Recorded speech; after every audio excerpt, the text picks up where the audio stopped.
Salam sejahtera dan welcome back to my channel. Okey, kepada anda yang belum subscribe, jangan lupa untuk subscribe channel saya, okey? So, apa berita saya nak kongsikan hari ini adalah berkaitan karaoke digempur immigration.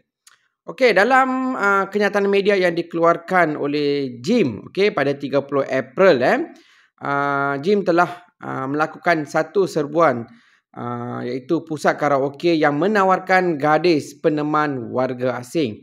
Okey. Operasi ini yang diketuai oleh Timbalan Ketua Pengarah Operasi JIM, okey, Tuan Jafri bin Embok Taha ni dilakukan di sebuah pusat karaoke di Jalan Imbi, Kuala Lumpur.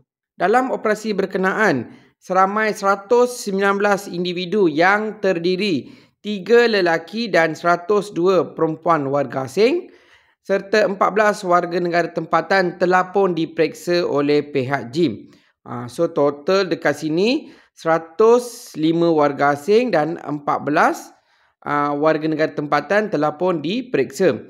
Okey, daripada hasil pemeriksaan yang dilakukan, seramai 102 wanita yang terdiri daripada warga negara Thailand, Vietnam, Indonesia, Laos dan Myanmar berumur antara 21 hingga 35 tahun telah ditahan atas pelbagai kesalahan. That means semua warga asing perempuan telah pun ditahan kerana atas kesalahan immigration.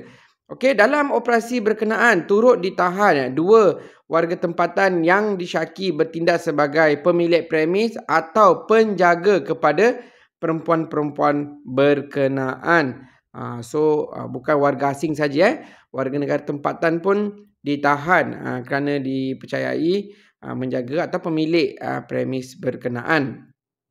So dalam operasi ini antara kesalahan yang dikenal pasti adalah penyalahgunaan pas lawatan yang diberikan kepada warga-warga asing ni dan tidak mempunyai dokumen perjalanan sah. So ada yang salah guna pas, ada yang tiada dokumen dan mereka ni telah pun ditahan dan ditempatkan di depot immigration untuk tindakan lanjut. That means kalau untuk tindakan lanjut ni adalah untuk siasatan lah. Dan bagi pemilik premis juga dikenakan tindakan juga kerana disyaki melindungi dan menggaji pendatang asing di bawah Seksyen 55B Akta Immigration. Okey, dan pusat hiburan ini juga menawarkan langganan wanita warga asing berumur 20 hingga 30 tahun sebagai peneman penghibur. Macam teman untuk hibur lah macam tu. Dengan bayaran sekitar RM100 hingga RM200 sejam. Okey, bergantung kepada tempoh yang diinginkan oleh pelanggan lah. Bayaran dia RM100 hingga RM200. Okey. Okey, dan ianya bermula sekitar jam 4 petang sehingga 2 pagi. Okey, ketika serbuan dibuat ni, wanita-wanita ni sedang melayan pelanggan yang terdiri daripada warga tempatan dan pelancong jugalah. So mereka ni entertain pelanggan-pelanggan yang terdiri daripada warga negara Malaysia dan warga asing.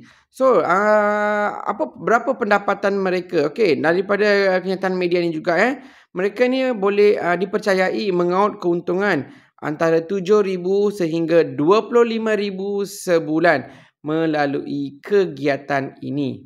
Kadang-kadang ni mereka masuk secara sah dan tinggal atas pas yang sah, tapi mereka menyalahgunakan pas-pas berkenaan.